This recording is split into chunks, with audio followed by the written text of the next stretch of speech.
Hello, and welcome back.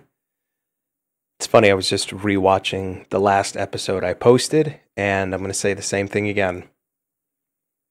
It's been far too long. Far too long.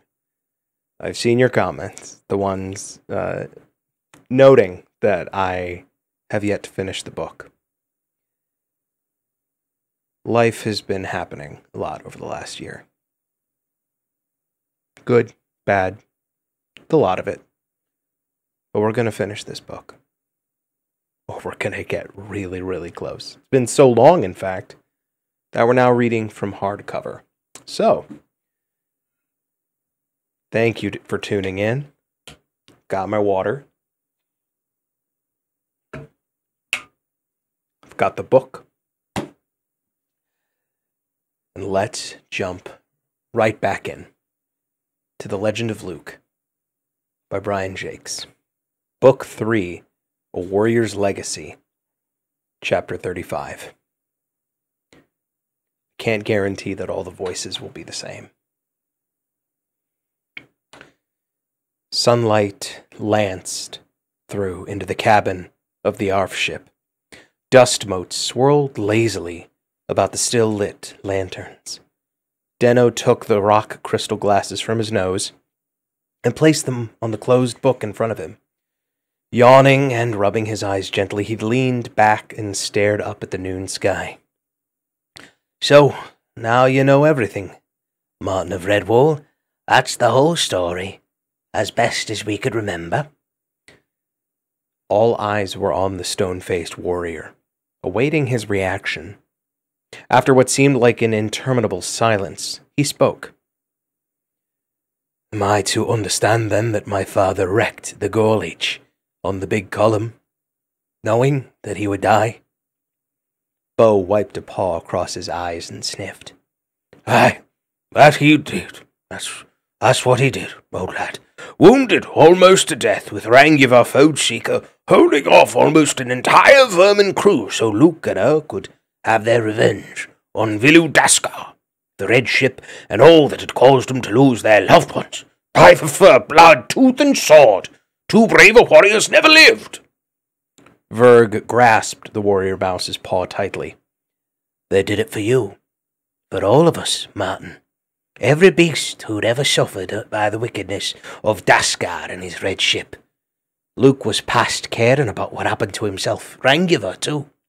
Between them, their final sacrifice was to hold the land, was to rid the land and seas of great evil. Martin's eyes were like chips of ice. I would have done exactly the same thing in my father's place. Doolam felt the hairs rise on his nape as he watched Martin. I believe you would have too. That sounded just like your dad talking then. We all would. But for the fact that we were at the forward end when the ship broke in two. Martin stared keenly from one to the other. Is there anything else I should know, Verg? You knew him better than most. Tell me. The old mouse shook his head wistfully. He gave you all he could. Vengeance for your mother and our tribe. Freedom from a terror that the coastlands and seas lived in fear of. But I remember that day we both sailed off from the Northlands. He gave you his sword. That blade had never left his paw, or that of his father and his father before him. It was the most precious thing Luke ever owned. But there was something else, Martin, not from your father alone. When you discovered me, in the old cave back there, I'd found something buried in the sand. Here. Verg passed the beaded linen bag to Martin. It was the sort of container a mother would use to keep her baby's things in, together with the small possessions she held dear. Martin's paw traced the beautiful pattern of tiny threaded beads worked onto the linen. He eased himself slowly away from the table and left the cabin. Gonf called after him. You all right, matey? Need any help or company? There was no answer from the warrior. Gonf settled back against a bulkhead. Best leave him alone a while. Get some shut-eye, mates. I've a feeling that when he comes back through yon door, we'll be leaving this place. You and your pals had better pack, Verg. We ain't leaving you stranded up here in these rocks on a broken ship. You'll have to keep pinching yourselves to make sure you're not dreaming when you see Redwall Abbey, mates. Martin climbed down the front of the huge main column and sat on a ledge, with the sea almost lapping his footpaws, gazing down into the fathomless depths.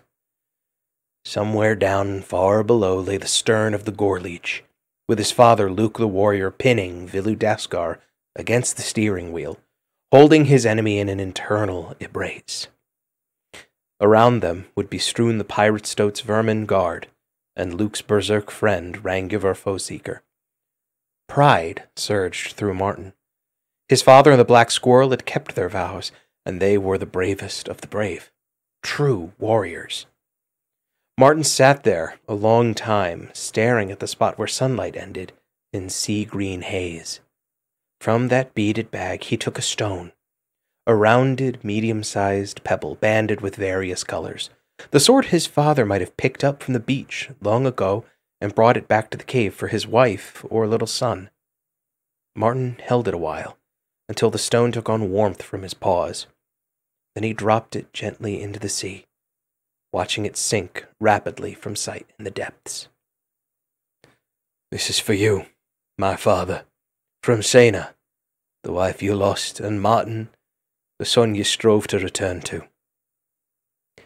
But I have made good your promise. I return to find you. Rangivar Foeseeker, I know not if you had any family, but you have two friends forever, Luke the warrior and Martin of Redwall. I will carry your memories in my heart." Martin left the tall rock then, with the seas still booming in his ears as they broke against it. In all his life, he never went back to that place. On the next ebb tide, the skiff Honeysuckle sailed away from Tall Rocks, bound south for Redwall.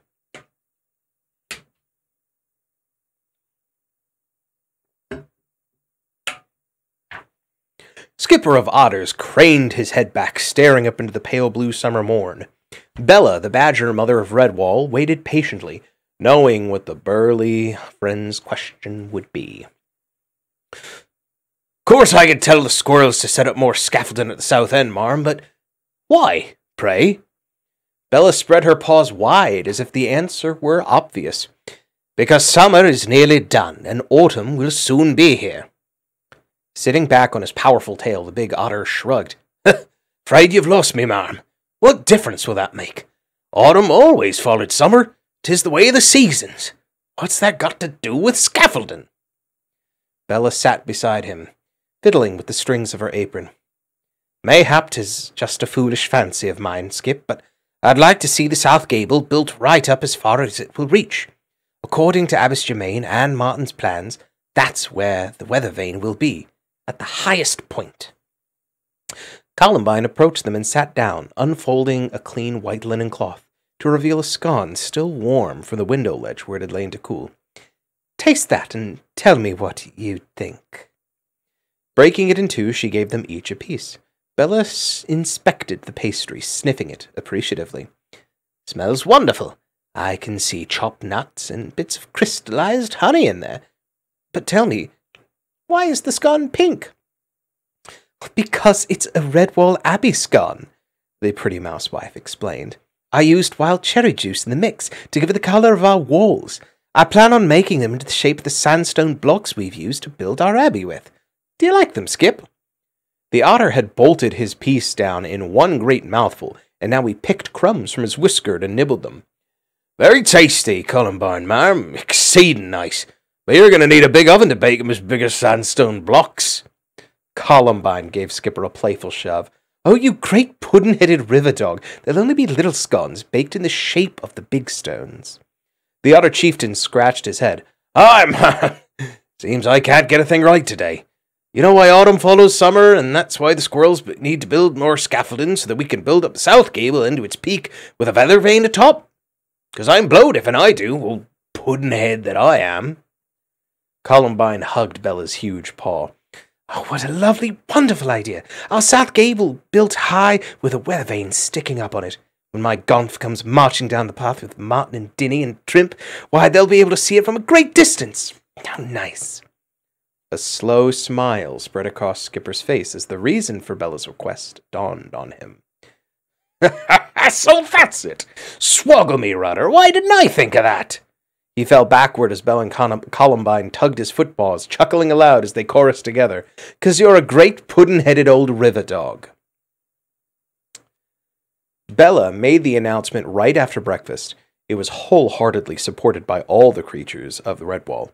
Lady Amber added to the excitement. "An excellent idea! I'll get my squirrels to work straight away on the scaffolding, though it will take most of the day erecting it up on the south end. So here's what I suggest. Friends, have you worked hard and long all summer? Why not have a day's rest? Perhaps a picnic by the pond can be arranged for an early evening. We'll have finished the scaffolding by then, so we'll have to join you. First thing tomorrow, every beast can pitch in, and we'll really get to work and top off that south gable. How's that?" Rousing cheers meted the Squirrel Queen's scheme. Ferdy and Cogs, the hedgehog cellar keepers, trundled barrels, kegs, and casks out of the main abbey door onto the lawn. Baby Gonflit was waiting with his gang of Dibbins, all armed with wedge-stones and prodding sticks. Cogs narrowed his eyes. "What are you up to, Gonflit, you little wretch?" Gonflit waved his barrel-prodding stick dismissively. "You and Ferd go now, Cog. Us take these barrels down to a pond. Not worry, us good barrel rollers." Gonflit waved.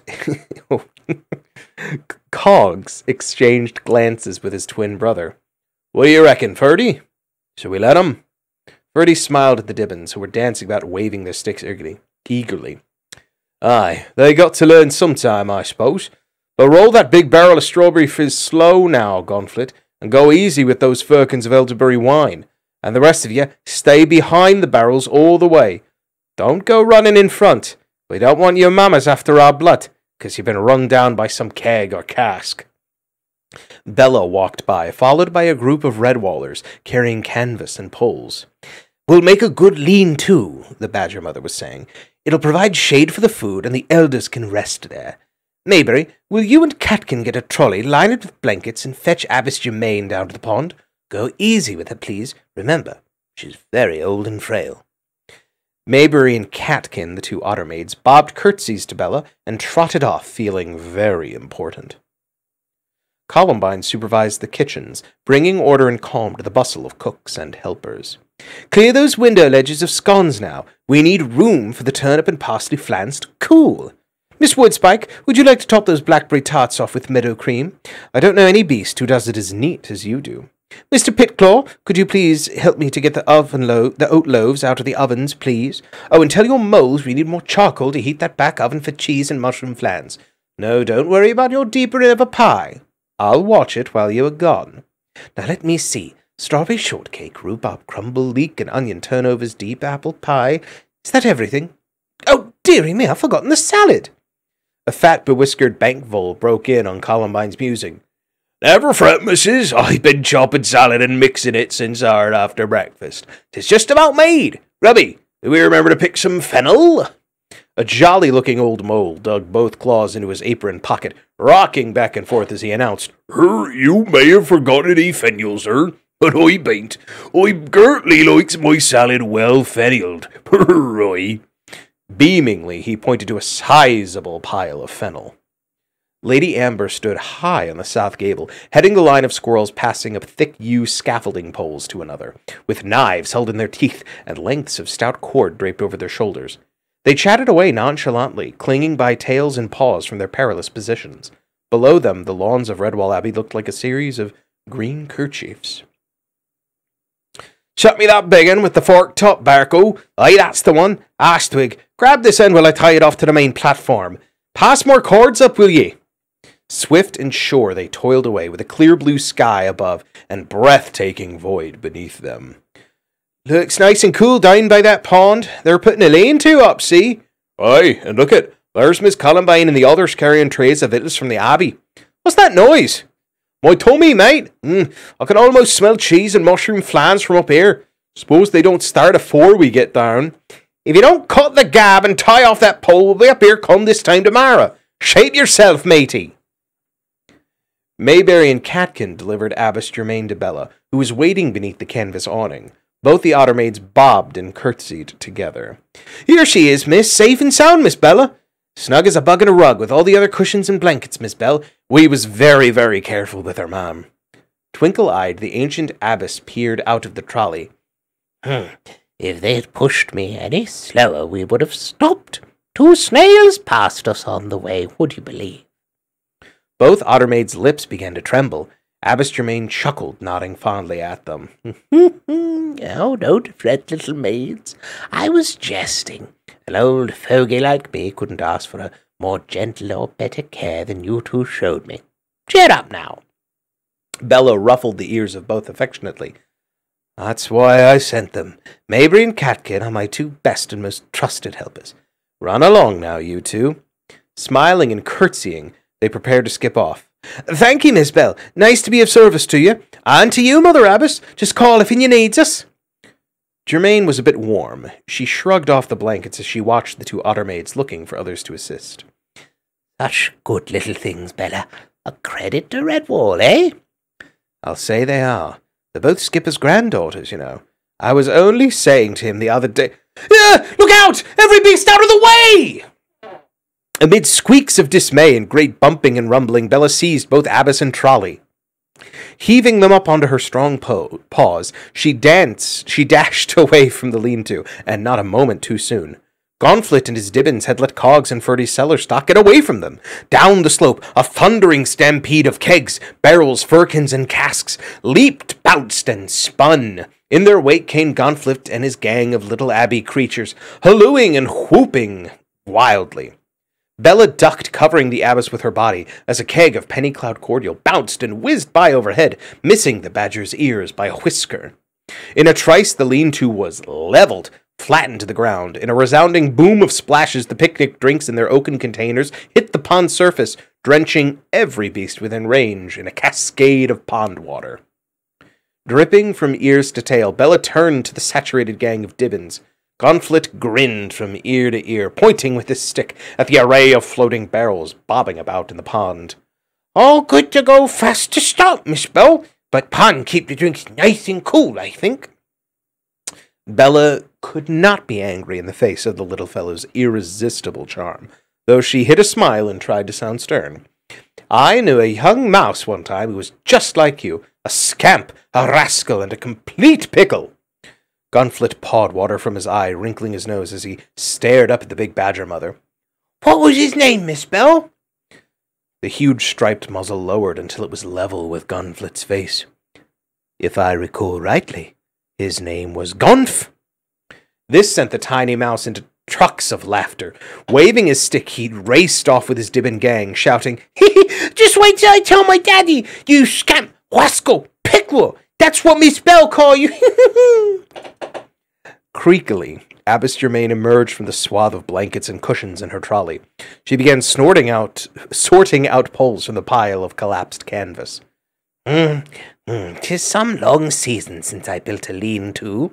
Lend a paw here, Bella. Come on." The badger mother sighed as she dragged the canvas aside.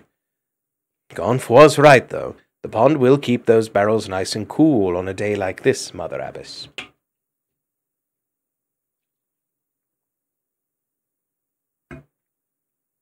That evening, the picnic was a huge success. Lady Amber and her squirrels skipped nimbly down the scaffolding, navigating the sheer walls as if they were on level ground, singing as they descended. "The dull old ground is not for me, I can't stand it somehow. Leave me in a good stout tree upon a knotty bough. 'Tis hey-ho, and up we'll go, of the ground we dwell, where every leaf and twig we know, and every branch right well. A squirrel so nimble, can climb most anywhere. A tail in a tree's a symbol that I'm at home up there. So ash, oak, rowan, or pine, stately elm or beech, they're all fine, they're all mine, they're all within my reach." While the Redwallers made merry, otters fished the barrels of drink from the pond. Gonflit and his Dibbin gang had every beast roaring with laughter as they performed a dramatic reenactment of the barrel incident. Skipper held his sides to stop them from aching, tears of helpless merriment streaming from his eyes, as a small mole, acting a barrel of dandelion and burdock cordial, tumbled downhill into the pond. Columbine hauled him out and attempted to give the tiny creature a strict lecture, but was unable to do so because she collapsed laughing. Lanterns were lit at the pond's edge when evening shadows deepened, the still water reflecting their glow. Mayberry and Catkin performed a graceful dance to the accompaniment of Ferdy and Cogs on drum and fiddle, playing a time-honored favorite called Bide in the Rushes. Columbine left off serving drinks and sat eating pensively. Abbess Germain watched her closely. An acorn for your thoughts, my dear? Columbine recovered herself as Gauntlet hurled himself into her lap. What? Sorry, Mother Abbess, I was in a bit of a daze. I was just thinking how much I miss Gonf. Martin and Dinny, too, of course. I wish autumn would hurry and they'd return to Redwall. Gauntlet yawned and looked up at his mother. I want my daddy. When will it be autumn, Mama? The dancing had stopped, and all eyes turned to Columbine. Gauntlet's lids began drooping as she stroked his head and softly recited an old poem. Round the season slowly turning, faithful as the stars and moon, summer fades, the earth is yearning, softly whispering, autumn soon. Drape the woods in mist one morning, now small birds have learned to fly. Mother Nature's gentle warning, sea-green leaves turn brown and die. In old orchards on the bough, fruit hangs russet red and gold, purple scarlet berries now, all the rambling hedgerows hold. Hazel, beech, and chestnut too, each displays its burden fair. They will shed them all for you, ere winter lays their branches bare. Fields of ripened grain and corn, swaying in a murmuring breeze, shaking off the dew of dawn, when the eyes see signs like these. Summer's long hot days are ended, harvest moons, O stream and mere, tell the tale as 'twas intended. Autumn's peaceful dream is here. Columbine shifted slightly, trying not to disturb her sleeping babe. Oh, this fellow's getting heavy these days. Bella relieved her friend of the burden, scooping Gauntlet neatly up in one huge paw. She nodded knowingly. Little wonder. See, the pockets of his smock are full of wedgestones to use in the barrels. Pity the scamp never bothered to use them. Abbess Germain could not help remarking, Think of the fun we'd have missed if he did. That one'll grow up a bigger rascal than his father. But you're right, Columbine. Redwall isn't the same without Martin, Dinny, and your Gonf. Let's hope they make it back safely. Skipper paused, a cheese and mushroom flan halfway to his mouth. Only beast I'd be worried about, begging your pardon, ma'am, are those foolish enough to try and stop him from returning to our abbey. I'd sure feel sorry for those.